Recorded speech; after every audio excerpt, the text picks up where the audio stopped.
1 Petrus 2 ayat 9. Tetapi kamulah bangsa yang terpilih, imamat yang rajani, bangsa yang kudus, umat kepunyaan Tuhan sendiri, supaya kamu memberitakan perbuatan-perbuatan yang besar dari Dia yang telah memanggil kamu keluar dari kegelapan kepada terangnya yang ajaib.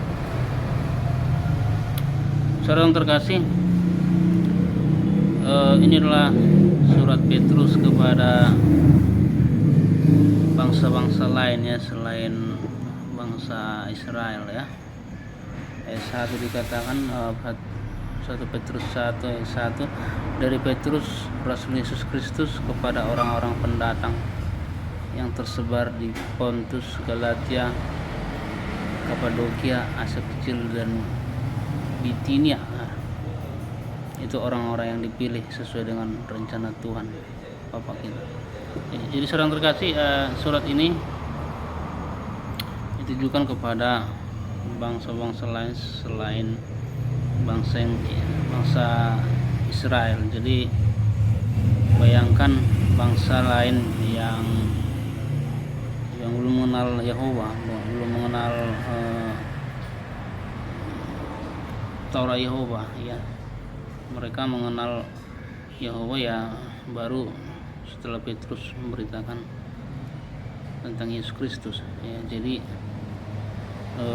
mereka dinyatakan atau dikatakan, tapi kamulah bangsa yang terpilih, imamat yang rajani, bangsa yang kudus, umat kepunyaan Tuhan sendiri, supaya kamu memberitakan perbuatan-perbuatan yang besar dari Dia yang telah memanggil kamu keluar dari kegelapan kepada terangnya yang ajaib.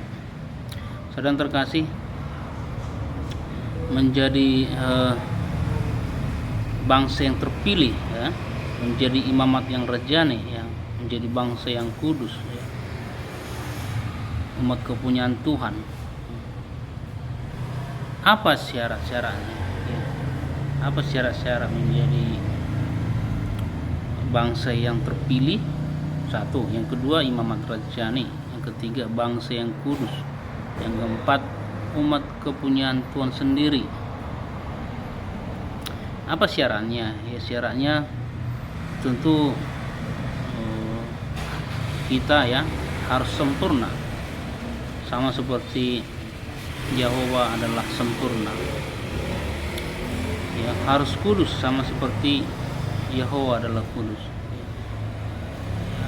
Yesus Kristus sendiri mengatakan itu dalam Matius 5 ayat 48. Hendaklah kamu sempurna sama seperti Bapakmu adalah sempurna. Itu semua mengacu kepada Yehova Tuhan semesta alam yang sempurna. Jadi Petrus juga berkata seperti itu dalam 1 Petrus 1 ayat 16 dikatakan, sebab ada tertulis, kuduslah kamu sebab aku kudus. Jadi semua baik Petrus maupun Yesus Kristus mereka mengutip tulisan dalam Taurat Yehova yang berkata, kuduslah kamu sebab aku kudus. Hendaklah kamu sempurna sama seperti Bapakmu adalah sempurna. Jadi semua kutipan Petrus maupun Yesus Kristus semua mengacu pada Taurat Yehova. Jadi kenapa Yesus Kristus dan rasul-rasul Yesus Kristus seperti Paulus, Yohanes, Petrus, Yakobus, mengapa mereka selalu mengacu kepada Taurat Yehova? Karena Taurat Yehova itu adalah ajaran-ajaran untuk umat pilihan. Taurat Yehova adalah ajaran-ajaran untuk umat pilihan. Jadi bagaimana betul-betul detailnya kita mengasihi Tuhan, mengasihi Yehova, bagaimana cara mengasihi orang tua, mengasihi sesama, betul-betul kudus, betul-betul sempurna seperti itu.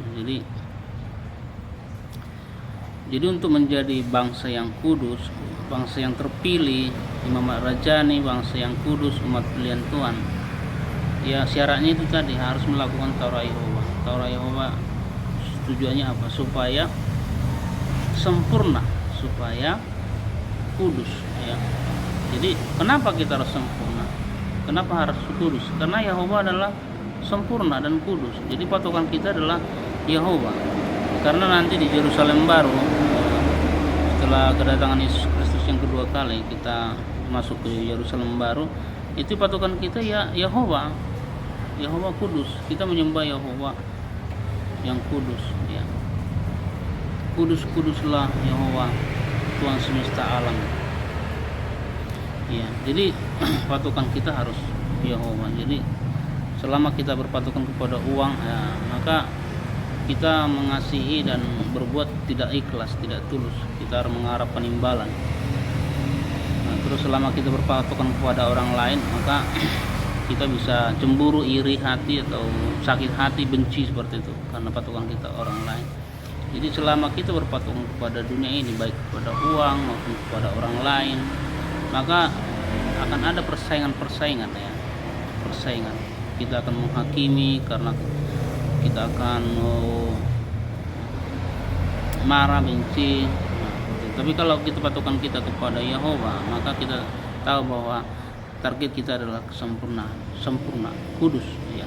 Jadi kalau targetnya adalah kudus dan sempurna, maka hakim satu-satunya adalah Yehova. Yehova Tuhan semesta alam lah hakim satu-satunya. Jadi kita nggak pantas menghakimi orang, ya.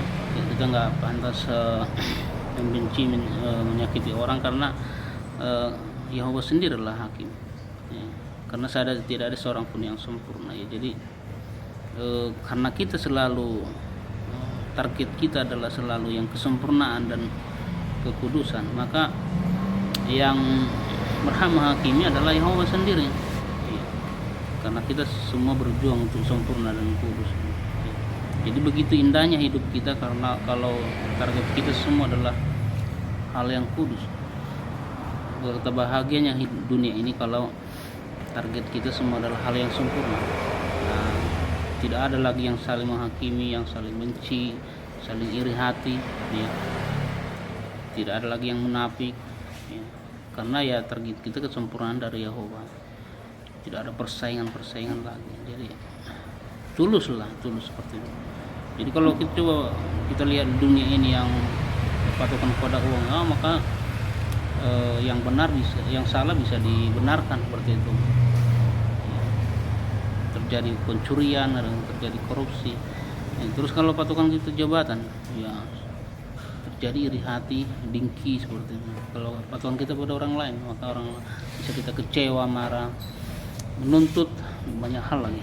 Tapi karena patokan kita adalah kesempurnaan dan kekudusan Yehova, seperti Petrus berkata dalam 1 Petrus 1:16 dikatakan, sebab ada tertulis, kuduslah kamu sebab aku kudus. Kata ini adalah kutipan dari hukum Taurat, ya, kitab suci. Nah, maka kita akan kudus seperti Yehova. Yesus Kristus pun berkata seperti itu dalam Matius 5:48.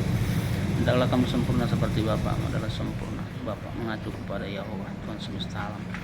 Terpujilah Yehova Tuhan semesta alam yang memberikan taruhannya kepada kita sebagai pedoman kita menjadi bangsa yang terpilih, menjadi imamat yang rajani, menjadi bangsa yang kudus, menjadi umat kepunyaan Tuhan sendiri, supaya kita memberitakan perbuatan-perbuatan yang besar dari Dia yang telah memanggil kita dari kegelapan kepada terangnya yang ajaib. Jadi ya nggak ada, maaf ya.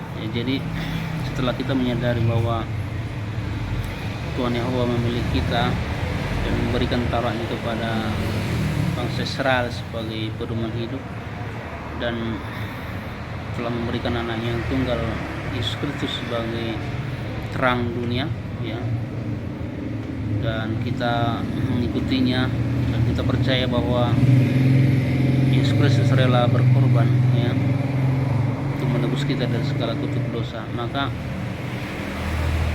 target kita adalah kesempurnaan Yehova. Target kita adalah kesempurnaan Yehova.